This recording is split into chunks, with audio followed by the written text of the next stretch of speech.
Welcome back to Sales Insights with Sarah. This is the podcast for sales professionals and business leaders looking to implement new strategies and drive sales growth in their organizations. I'm your host, Sarah Downs, and my guests and I will be sharing with you some of our own experiences in business and sales insights to help you gain focus and take action. Hi everyone, and welcome back to the Sales Insights with Sarah podcast. Today, I am delighted to have a very special guest with me, Mike Middleton, who is the Chair of SecureGlobal Logistics. Hello, Mike. How are you? I am well, Sarah, and how are you? I'm very well, thank you. Stuck in an internal office, so I can't let you know what the weather's like here in Aberdeen. That's always the first question I get from you guys across the pond.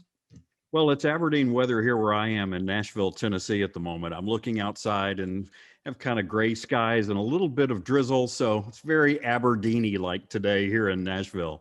It sounds it for sure. So thank you so much again for joining me. And just for all the listeners, Mike and I actually met on LinkedIn.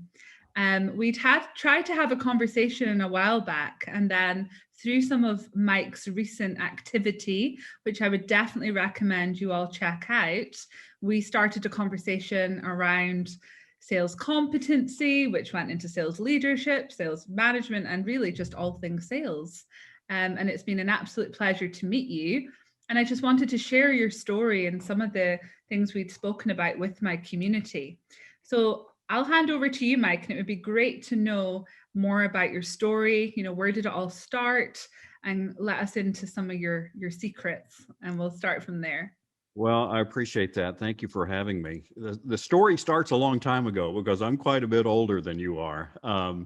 But I've always been a worker and I've always been a salesperson. My first job was 12 years old, getting up at 4:30 in the morning and throwing newspapers, which I wasn't that excited about throwing newspapers at 4:30 in the morning. But I loved the interaction with my customers, and I grew that paper route from the young man that had it before me by going door to door and just selling that subscription service for that newspaper. And that gave me the love for and the bug for sales.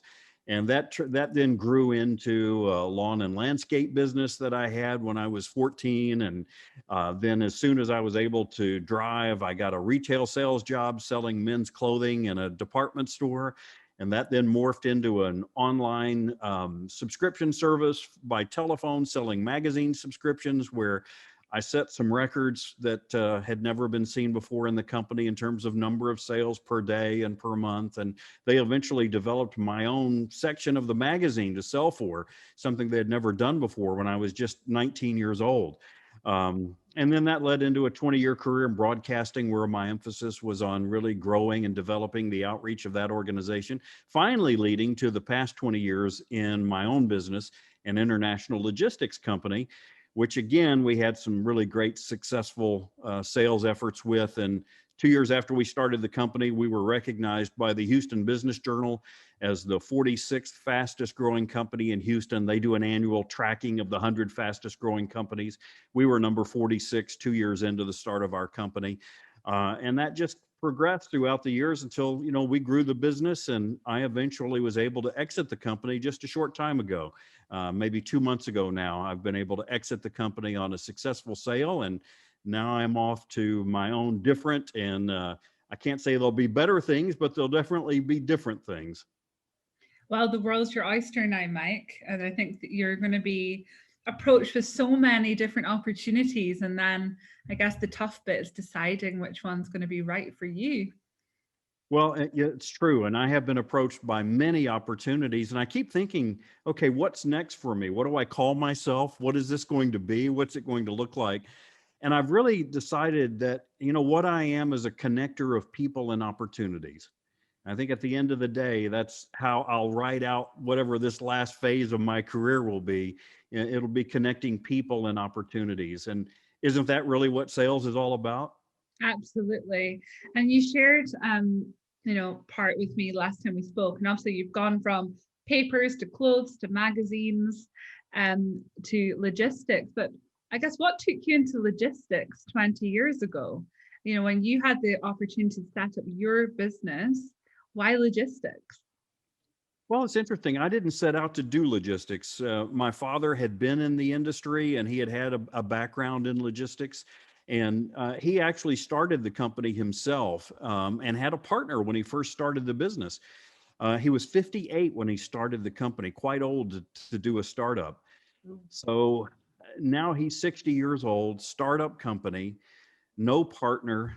And I said to my wife, I think we need to go to Houston and help my father get this company off the ground because he's counting on it to be his retirement. So I think we really need to switch gears from 20 years in broadcasting and go help him with this startup. So it was the typical startup scenario. We put everything we had in storage, moved in with my parents when I was 40 years old.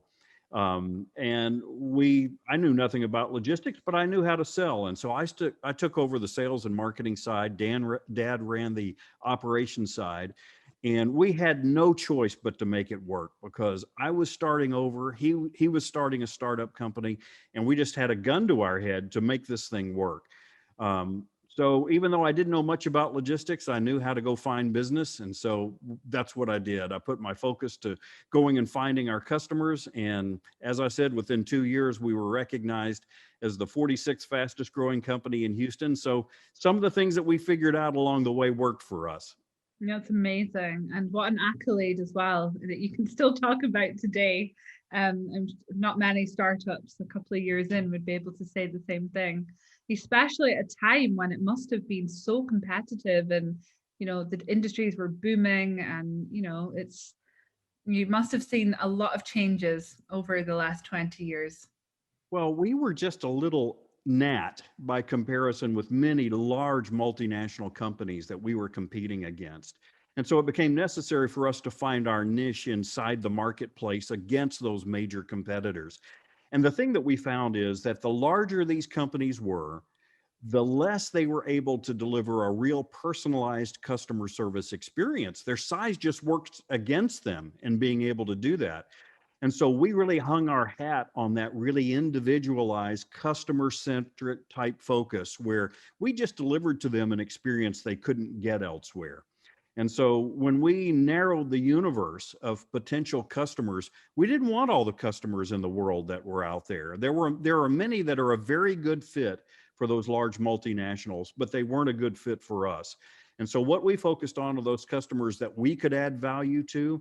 And so if the universe of shippers was this big, we squeezed it and squeezed it and squeezed it down to, a size about this large. And then we just went as deep into that dot as we could go in finding customers that fit that profile, which meant we had to learn to say no to a lot of the wrong opportunities so that we could say yes to those that were really right for us.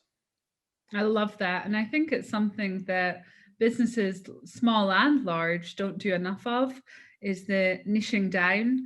And, we're almost 3 years into our journey, as you know, and it's something from day one we were really passionate about getting right and staying true to ourselves and saying no, even though sometimes you just wanted to grab those opportunities with everything you had, because it meant cash in the bank. But actually, like you said, if you fill your pipeline and your order books with the wrong things, there's no room for the right ones anymore, and then you go off track and you don't stay true. So I absolutely love that point. Well, the business consultant that really had a major impact on me was a guy that was very popular back during the 80s and early 90s, a gentleman named McCormick. And he led Coca-Cola through a strategic planning session one time. It's a great story out of his book where he took the leaders of Coca-Cola and they got on a yacht for a weekend to do strategic planning. And he walked into the yacht and he had a whiteboard set up and he wrote on the whiteboard, "What is your business?" And he turned around and walked out. And he left these Coca-Cola executives to sit there and ponder the question, what is our business? And so the obvious answer would seem to be, well, it's brown sugar water, right? That's our business, is selling brown sugar water. But at the end of 3 days, after wrestling with this concept, these executives finally came back and said, our product is happiness.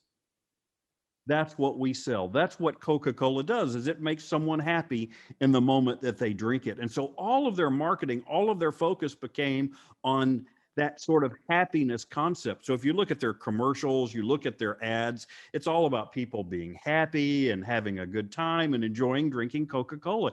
It started to drive everything that they did, right? So Mark McCormick had 3 questions that he always asked of businesses. What is your business? Who is your customer? And what is value? And so that was what we sought to try to really get to. And the concept of building our company is, what is our business? Well, is it logistics? Is it moving a piece of cargo from one place to another? That on the surface would seem to be the case. But what I always defined to my team, and particularly to our sales team, was our business is to instill confidence in our customer. What we sell is confidence.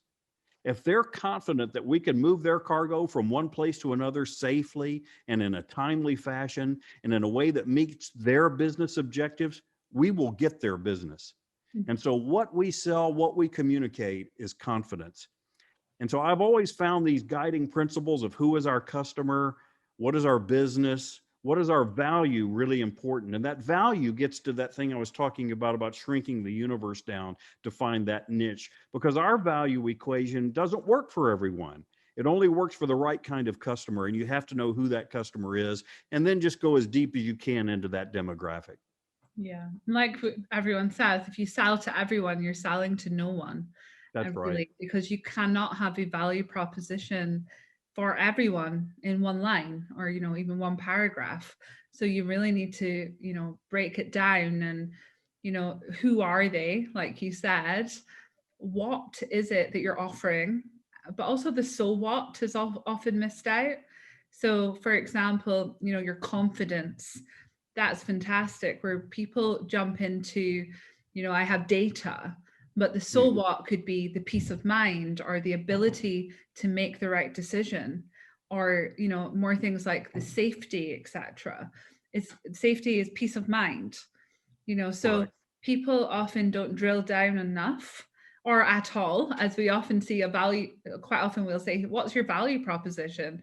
And you'll start getting hit with products and services and really the pitch, which isn't really what buyers are listening to, because they need that so what, that you described. So love that. And while we were talking, Mike, you spoke, about, you were not a logistics expert, but you obviously had what it took to be successful in the role that you took on. Now, I remember reading one of your recent LinkedIn posts about hiring salespeople, and you've probably done a lot of that over the years. And you said the best salesperson you ever hired was not a salesperson. Can you tell us a little bit more about her?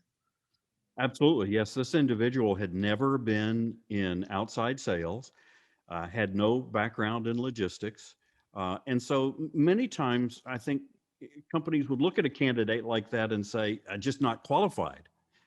Um, but the thing that I found over the years, and this comes through making, lots of mistakes in hiring, is that oftentimes when we brought in industry veterans, they came with bad habits.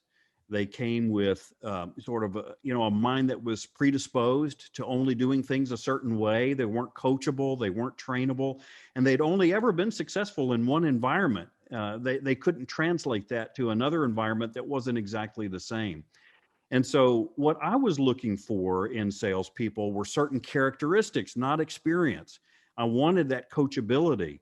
I wanted someone that was open-minded and didn't have an ego, that was willing to say, fill me up. I'll take whatever you can put into me. I want to learn. And it came from people who possessed a fundamental level of integrity in their life that meant that they were honest about things. They were honest about their own weaknesses, their own shortcomings, but what they knew and didn't know. They didn't pretend to be something that they weren't. But they also translated into honesty with the customer about our services and our products and what worked and what didn't, what was the right fit for them. And integrity, and integrity goes to accountability, which I think is such an important part of a salesperson being effective. They must be accountable. They must be accountable to themselves first and foremost, Secondly, to the process and to the organization that they're a part of. But if they're not accountable to themselves, first and foremost, uh, external accountability can be somewhat difficult for people to really latch onto, and they can lose that connection to that accountability very easily. And so accountability was very high on the list for me in the quality sector of what I was looking for in candidates. And she just possessed that in droves. And so having that adaptability, that accountability, that integrity, she possessed all the fundamental values that I felt could be built on, as long as she had the intelligence to be able to learn the technical aspects of the job, which of course she did as well. And so those were the things that I eventually began to prioritize when I looked for salespeople, were those fundamental characteristics that I felt we could build on with product knowledge. And it just certainly proved to be the case over time that that worked best for us in building our sales team. I love that. And I've heard it from so many other sales leaders. And I'm seeing it myself, now that I'm recruiting into our team and helping my clients do the same. We often hear the qualification criteria that you spoke of. They have to have 10 years sales experience or 5 years industry experience or a degree or, I don't know, a black book of contacts. And what I've realized about the black book is a lot of people have them, but not everyone knows how to use it. And like you said, when someone's successful in one environment, and it very much is the environment, not the sector, not the product, that isn't always translatable. So you see these big companies spending an absolute fortune trying to poach salespeople from their competitors, not realizing that just because they're going to be selling the same product or service to the same client, that the culture and the environment of the organization on its own can deter whether it's going to be successful or not. I have a great example of that. I had a gentleman come to me that wanted to work for us from FedEx. And Sarah, this guy, I mean, on paper and just to look at the guy, I mean, he was handsome, chiseled jaw, immaculately dressed, beautiful suits, top of the line shoes. He had a pedigree that was a mile long, great educational background. He'd been tremendously successful at FedEx. He was everything someone might look for. And he came into the organization, which we were not a FedEx. We were a single location, family owned type business. We did international sales and we had an international product, but it was just a much different environment than a FedEx. And he came in and bless his heart, the gentleman worked as hard as anyone you'd ever want to work. And he applied everything that he knew to apply to it, but he just could not find the same success in our environment. And I'll tell you the reason why. At FedEx, he closed business simply because he had the name FedEx behind him. He had no closing skills personally whatsoever. He had no killer instinct. He had no closing instinct. And he was not trainable to be able to develop that characteristic. So we tried it for 6 months. And unfortunately, we both came to the conclusion after 6 months, it just wasn't going to work for either one of us. He went back to FedEx and was very successful once again in that environment. And so you're 100% correct when you say the environment often has a very big play in how a person, finds success. Yeah, and even when it's two big companies, of a similar size or two small companies, I think that corporate into SME or SME into corporate is often quite a difficult transition. But even when you have companies of the same size, the same service, product, same client, same prospects, you can see someone going from performer to non-performer, or the other way around, where they may choose not to hire somebody because they were not successful at their competitors, or actually they might be amazing in your business. So it's just trying to find a way to evidence that during that recruitment process, and using data like we spoke about before. And my listeners have heard lots about the data stuff already, so I don't want to dive too deep into that. But if this is anyone's first, I guess, episode of the podcast that they've listened to, from what you've learned, I guess, in the last week of our conversations, for you, I guess, how do you think data would have helped you in your career? and as a sales leader? Well, first of all, I'm fascinated by your product. And since you have explained more of it to me, I only wish I had known about it sooner.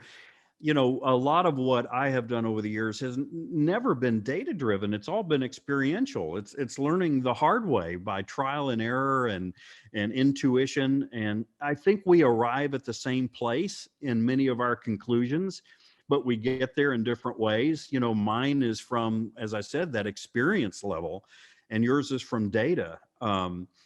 But I want to learn more about what you do, obviously, because going forward, I think I can benefit, and others like me who have come from more of an experiential perspective to learn from that data side of things.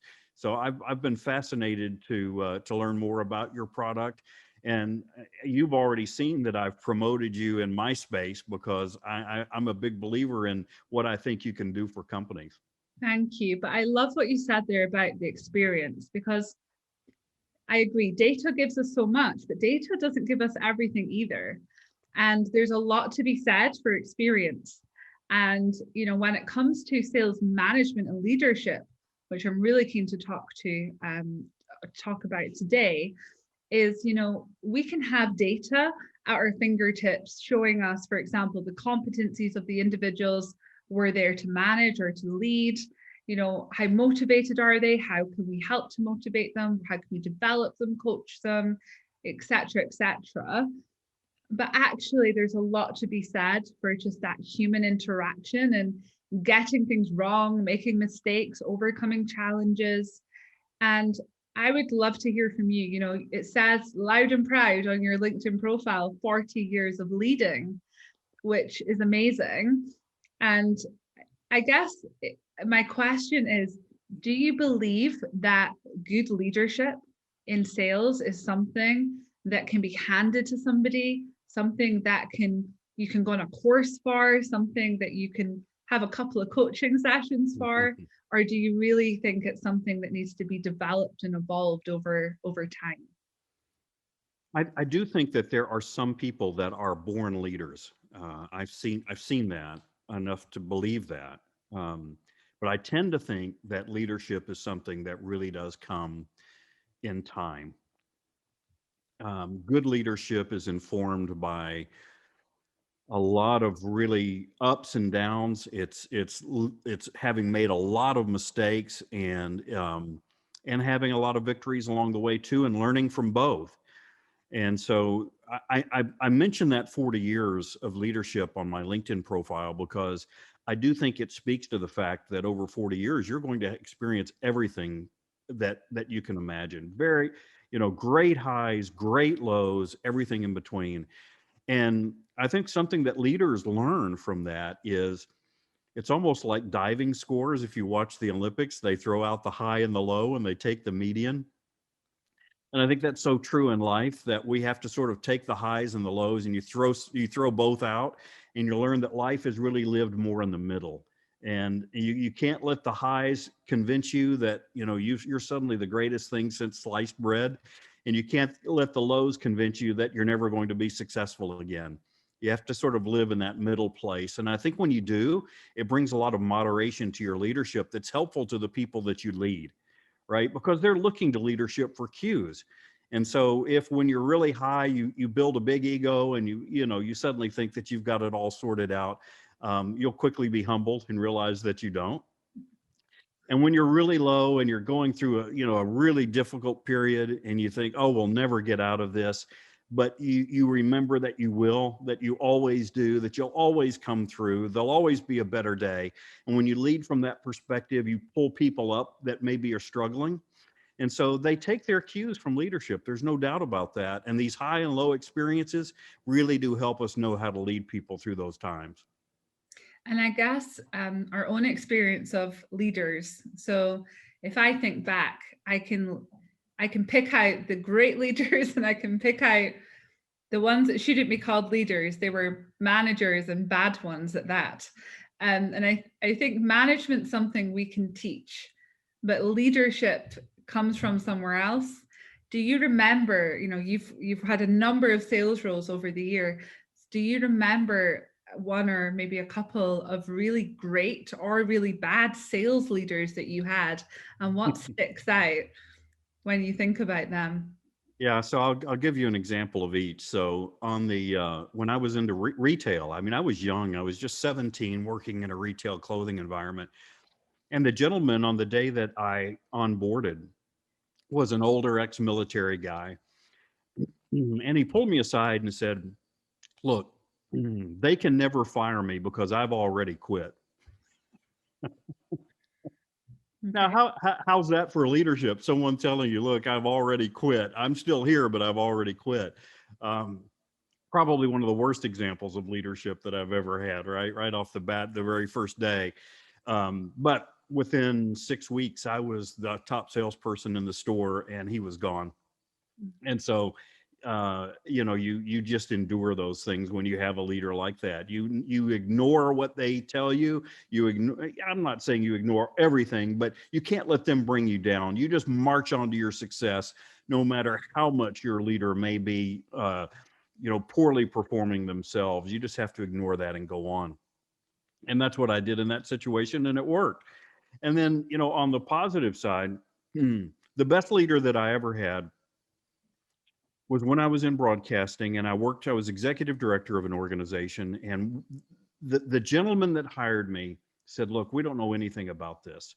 You're the expert. You come in, you do whatever you need to do. You tell us what we need to do. We're following you." And it was a great piece of humility, right, from the guy who would, normally they want to appear strong and they're going to tell you what to do and they're going to lead you. And he just right off the bat on the very first day told me, "You need to lead us in this area because we know nothing about it." And they gave me 100% freedom and 100% trust to just build that aspect of their organization. And they did. For the 6 years that I was there, they absolutely they never once questioned me on anything. And all they ever did was encourage me on the success that I created for them.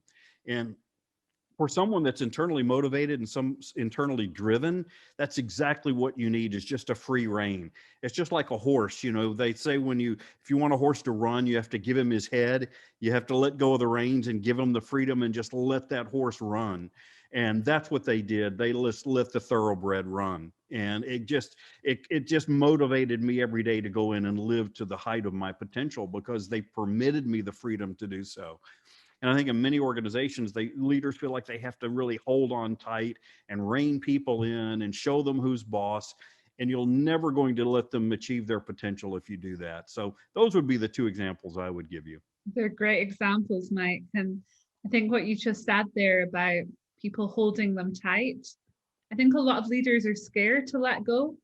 And it's maybe because they haven't had the experience that you had where you were let go, and you now understand the potential you have in someone when you give them that. And I too had that for early in my career, and I'm now more comfortable as a leader with my own team and letting go a little bit and putting the trust. And there's parameters, but there's not hard and fast ways of doing everything, so that there's some element of measurement, but it's not a holding their hand. But so many of the conversations I've had with sales leaders in particular, actually, when they're looking to hire or develop, and I ask, are you looking for that entrepreneurial spirit? Are you looking for the person that you can plonk them, in Dubai and say, go and set up your business over there, and they're just going to figure it out?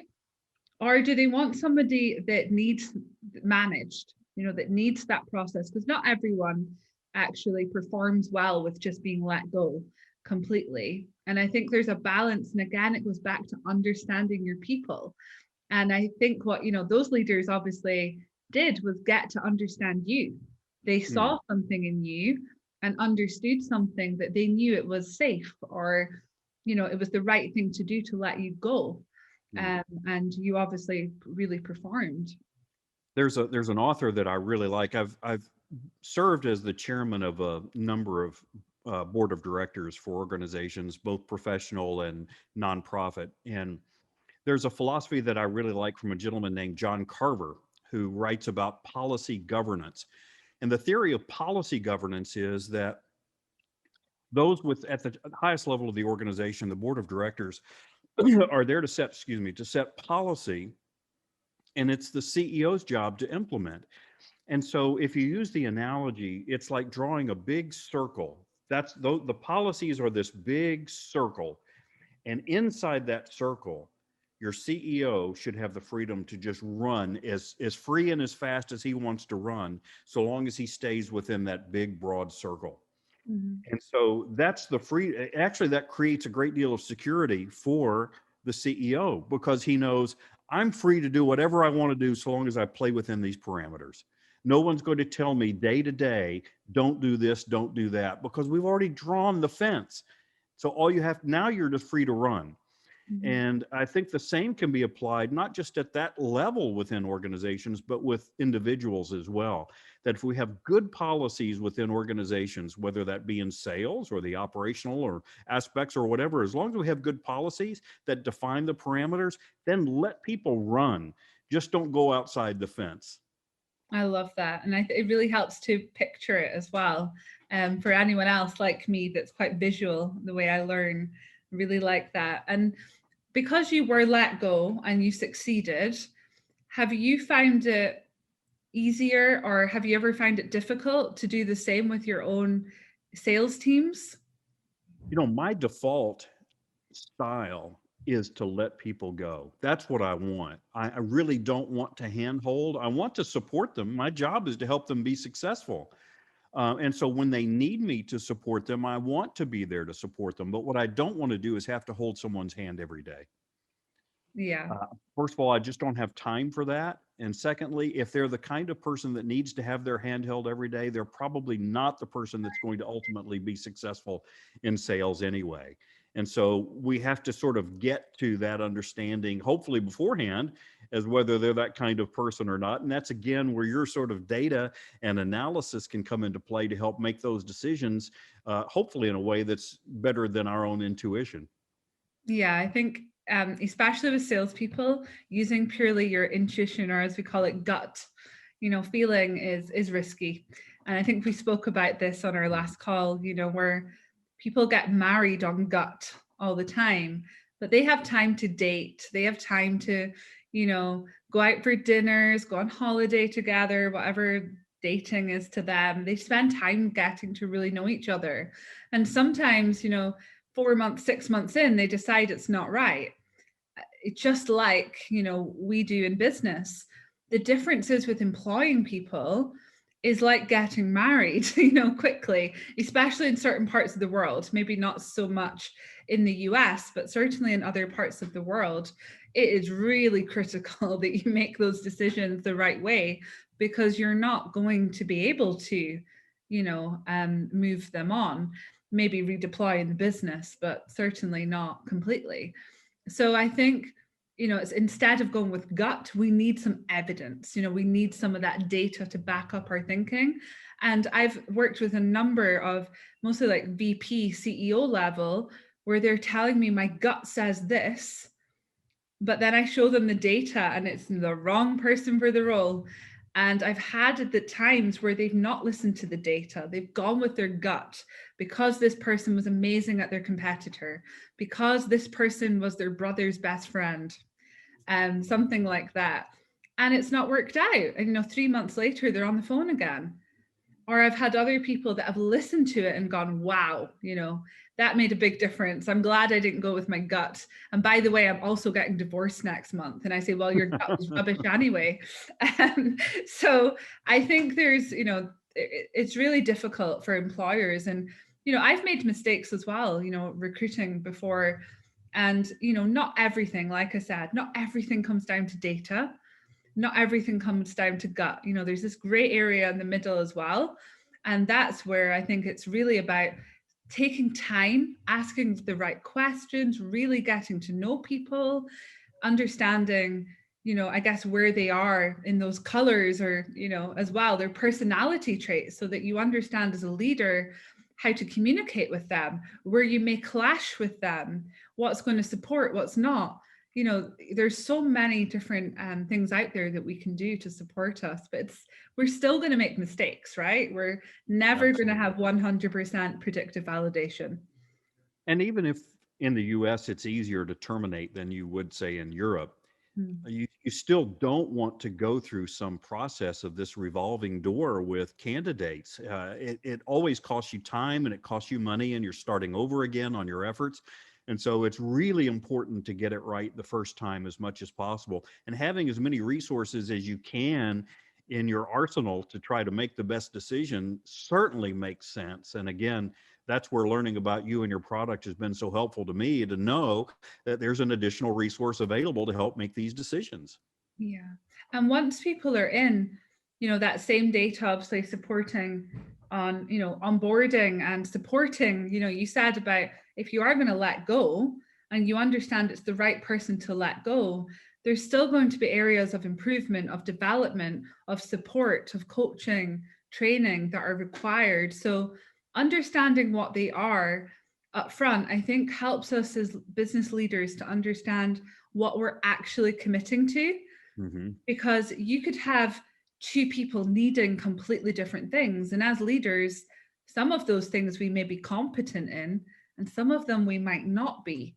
So, for example, if somebody needed a lot of training in a particular area and there's nobody internal to that business to teach them those skills, that may mean hiring in an outsourced resource, which is an additional cost. Mm-hmm. So, it's understanding all of that beforehand instead of getting someone in, they're not performing, then trying to scramble around, trying to understand why.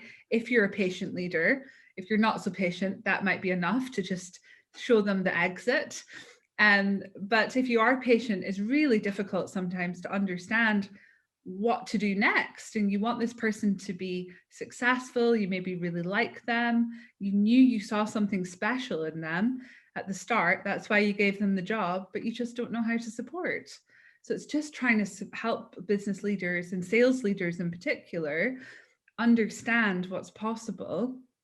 And going back to your days where it was the papers, you were an award winner in the magazines when you hit the record numbers at the age of 19, I can just imagine if they'd, someone that hadn't been from a sales background, or certainly not 10 years of experience with shiny shoes and a big watch, that they probably would have picked up these things about you, that you were driven, you were committed, that you took personal responsibility, that you were motivated, that you had that figure out factor that we've been talking about. And, you would have probably, grown even faster, because they maybe have let you go a little bit earlier, even though you were only 19 years old. Yeah, I mean, they were quite good actually in recognizing that, wait a minute, we've got something here that's a little different in this 19-year-old. And I remember the publisher of the magazine that was like the top of the food chain actually coming down and meeting with me and saying, look, we're going to develop a special area of the magazine just for you to sell into, because we think you have the potential to do that. And I remember that my immediate boss pulled me into his office one day and closed the door. He pulled out the bottom drawer of his desk and pulled out a bottle of scotch, poured some scotch. This is in the days when you did that in the office. And I wasn't even old enough to drink at that time. I was 19, when he pulled out this bottle of scotch and poured a couple of glasses. He said, look, I just want to tell you something. He said, I've done this for a long time. And he said, I have never seen anyone better than you. Yeah. Now, when you're 19 years old and someone that's twice your age pays that kind of compliment to you, you're just walking on cloud nine after that. And it was a brilliant motivational tool. And it caused me to really want to redouble my efforts all the time. And that was a valuable lesson for me in learning how to be vocal about expressing those kinds of things. Knowing that you can only pay people so much for that to be motivational to them, that everyone has their triggers as to what causes them to really be fueled to go out and be successful every day. He knew what I needed in that moment. That was a part of the brilliance of his leadership, is he knew that worked for me, I suppose, because it did. And I think that's something that as leaders, we need to figure out for all of those that are in our charge. What do I need to give to this person to help them achieve their full potential? For some people, it is financial. For some people, it is this sort of just encouragement. It can be many different things. It can be having that freedom that you've talked about, where just, if I have the freedom to run, I'm going to be motivated to run. But that's another piece that we need to sort out in leadership, is understanding those individuals. And if I understand it right, I think that's a part of what your tool does as well. Yeah, and I agree with what you were saying about, a good leader will recognize what they need to do and say. And if I think about the first great sales leader I worked for when I first came out of nursing, for anyone, if this is your first episode you've listened to, go back you'll hear about the nursing stuff. I'm not going to go into that today. But I remember she said to me, she'd asked me to go to an event in her place. And it was an event full of CEOs, full of managing directors. And there was little old me in my early 20s, brand new into the world of business, let alone sales. And I was a bit, hesitant. And she could just read it in my face. And she said, I hope you're not putting us CEOs on a pedestal, Sarah, because you know more than the most of us that when you go into hospital, everyone's human. And what she was doing was telling me something I already knew. And I really knew it, because I'd nursed the CEOs, I'd nursed the footballers, I'd nursed the members of a very well-known family in the UK. And, I knew that, but I needed her to pull that out. And it's something that we actually spoke about, I remember, in my interview. And it was something she really listened to, that and the fact that I'd been working in that more life and death environment, so she was pretty sure she could throw me into anything. But even just within a few months coming into a new role, some of those barriers had started to come up, and I just needed her help to bring them back down again.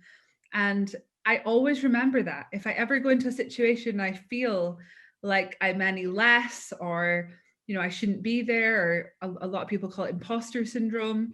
I remember that. I still today remember her questioning me on that. And it's something I've tried to share with my own team, just people within my network, because it really does hold you back, especially in sales. If you're not prepared to go and speak to the CEO or speak to the director, you're not going to be speaking to the decision makers. No, and I believe that most high achievers are fundamentally insecure.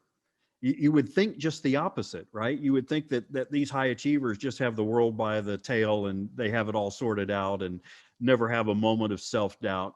I just don't believe that at all. I think to some extent that insecurity drives us to continue to achieve and to prove to ourselves and to others that we're capable and we can do this and we've got it. Because, I objectively look back on my 40 years of my career, and from a purely objective standpoint, I've been successful at everything I've ever done. I've always risen to the highest level wherever I've been. And people have always sort of acknowledged in me things that I didn't acknowledge in myself, and have put me up at the top of organizations and boards and things like that I didn't elect myself to. They elected me to those positions, right? Because they saw something in me. So I can look at those things objectively and say, okay, I've obviously been successful. But I always, still today, every day I wake up and I think, okay, what do I need to do today? What can I achieve today? What other hill can I climb? How much higher can I go? Because there's just always something more that I want to achieve for myself. And like I said, I think it fundamentally comes from a little place of insecurity where there's always a desire to continue to prove yourself. Absolutely. And I think it's so easy for other people to look, from the outside and make an assumption that you're really confident, or you're really secure, or you're really wealthy, or whatever they want to think about you because you're a CEO or because you're a leader of business. And those of us that have been in there, know fine well that it's not all plain sailing.